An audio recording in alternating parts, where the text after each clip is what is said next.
switch and see sumai tawga see somda sumai indicator sum ngalani and sigala left go electric okay ma'am ado ma'am ko sum hojik che public ke sum reaction sum yeng bi ado chaki magai da sumai loi public reaction nam sum loi sumai oi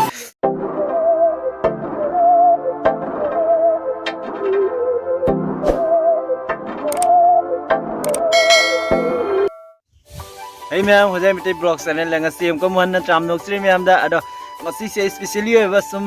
ngai ba anu mi chu oi adu gai gi ai makhan ma pone ba uchrak to se ma'am da ado nahan de gi ko ai su si po si gi ko jam kuina order pira ko dum wait to buni wait to ra ko finally ngasi si yore do kari pon na da uchrak ke ma'am da de so meg mina si video se bro ai helmet bro okay ya sila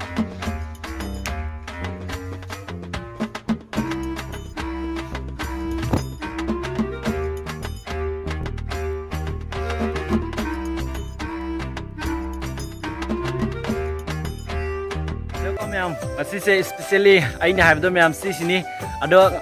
chukuina leira matung do ko si ai gi pamjo ba ngasi se ko cycle se adum yaure si special akhai gi battery na chen ba si se cycle ni ado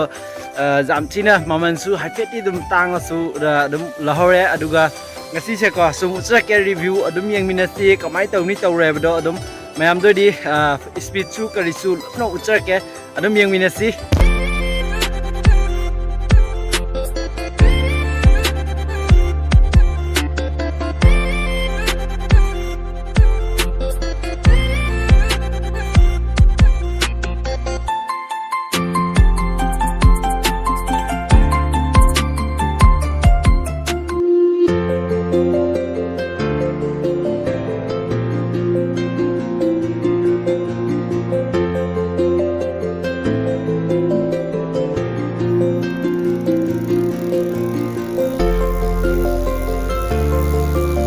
ado ko ma'am hojik se si cycle si ko sum company si kai maming na do ado ma'am si gi cycle si gi ming na ko gi Motovolt thaina leira adum jamchina gi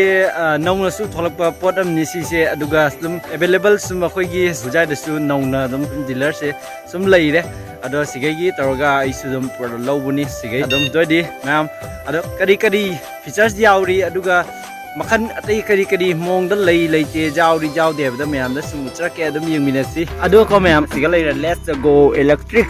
okay ma'am adum hojik se khoi electronic ki motor ni ba ko siga maya de yaw si aduga chumna gi khoi normal cycle siga di ko jam thina khenare amasung sigalai re mai gi main motor se ko aduga sina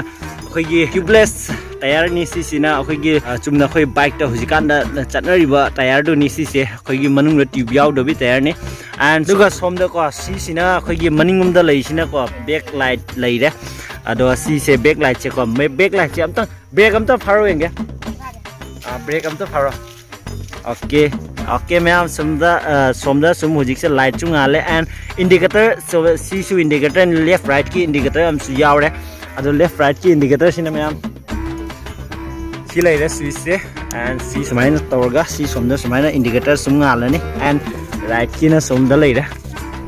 sumaina illaga and somda sumaina right ki and ngale hojik se sumaina lei re ma'am aduga sum hojik se som chakhar ko sigadi seat lei re Motovolt thaina iba seat ni aduga ko siga lei re si sina main battery ni mana chen mani khoi gi power piraga torga siga motor na ngan mani and siga lei re disc brake hojikan gi cycle la amasung chanari ba punmak seloina yaw re disc brake se and aduga ko ma'am sidi tongana sum isana lobo poni aduga sum masagi di konaraktre si se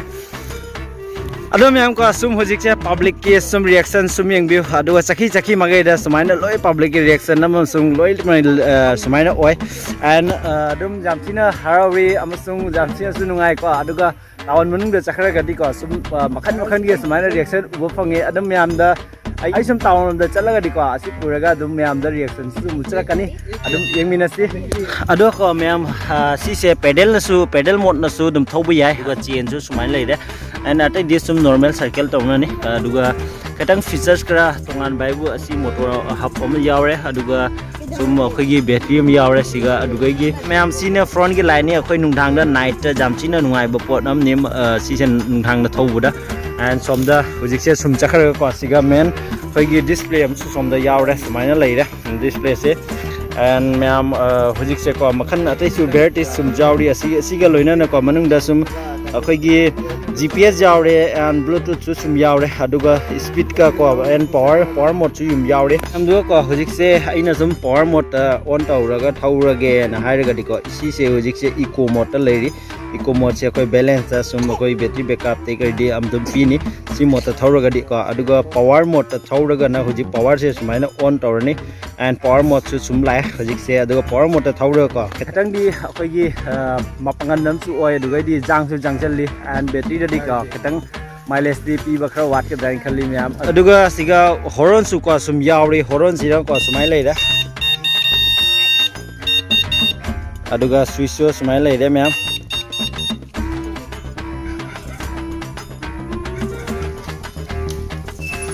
wow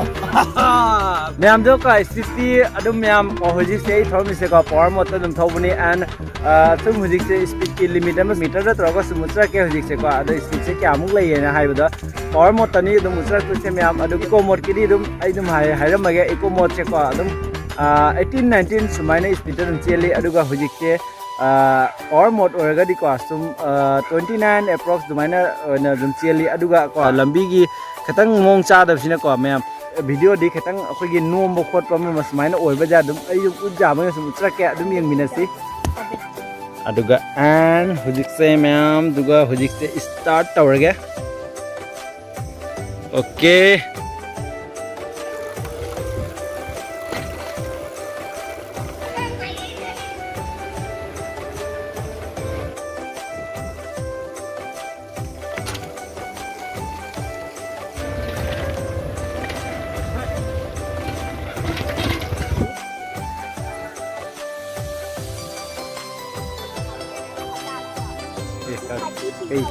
paham nang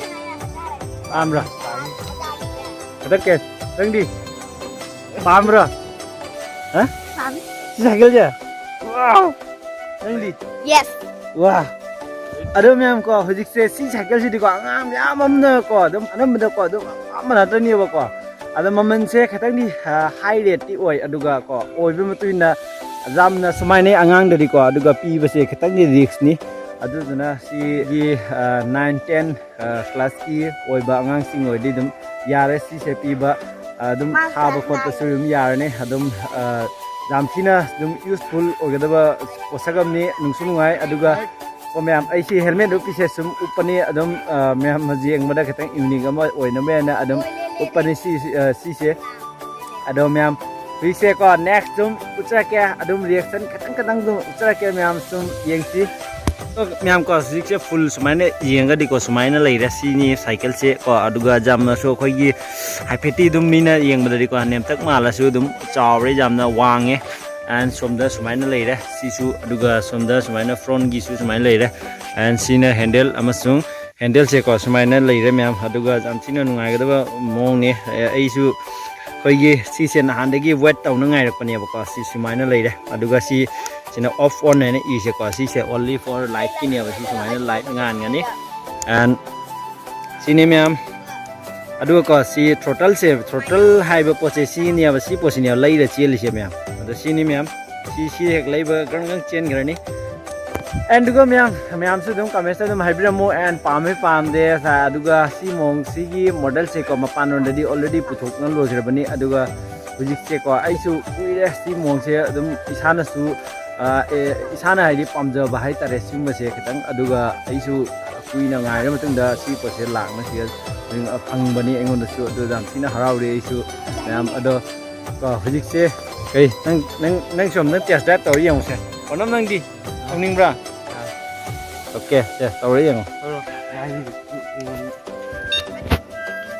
bo rohit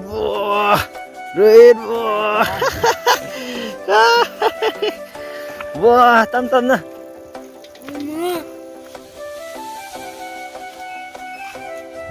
Okay, ma'am. Adum hojik se ka sum thori khoi ga manaki sum anga maund thorli aduga masi ngasai ingai rak pani ko jeng ge na thau ba se thawre yeng ge na ado hojik se thole ado kamai tau de sum trake ma'am adum yeng na se ai se kitang ma thori se ka review ko low ngam bre ge adum low ra ko adum trake wow kama mushin ge ma'am wow wow à, thế thôi rồi.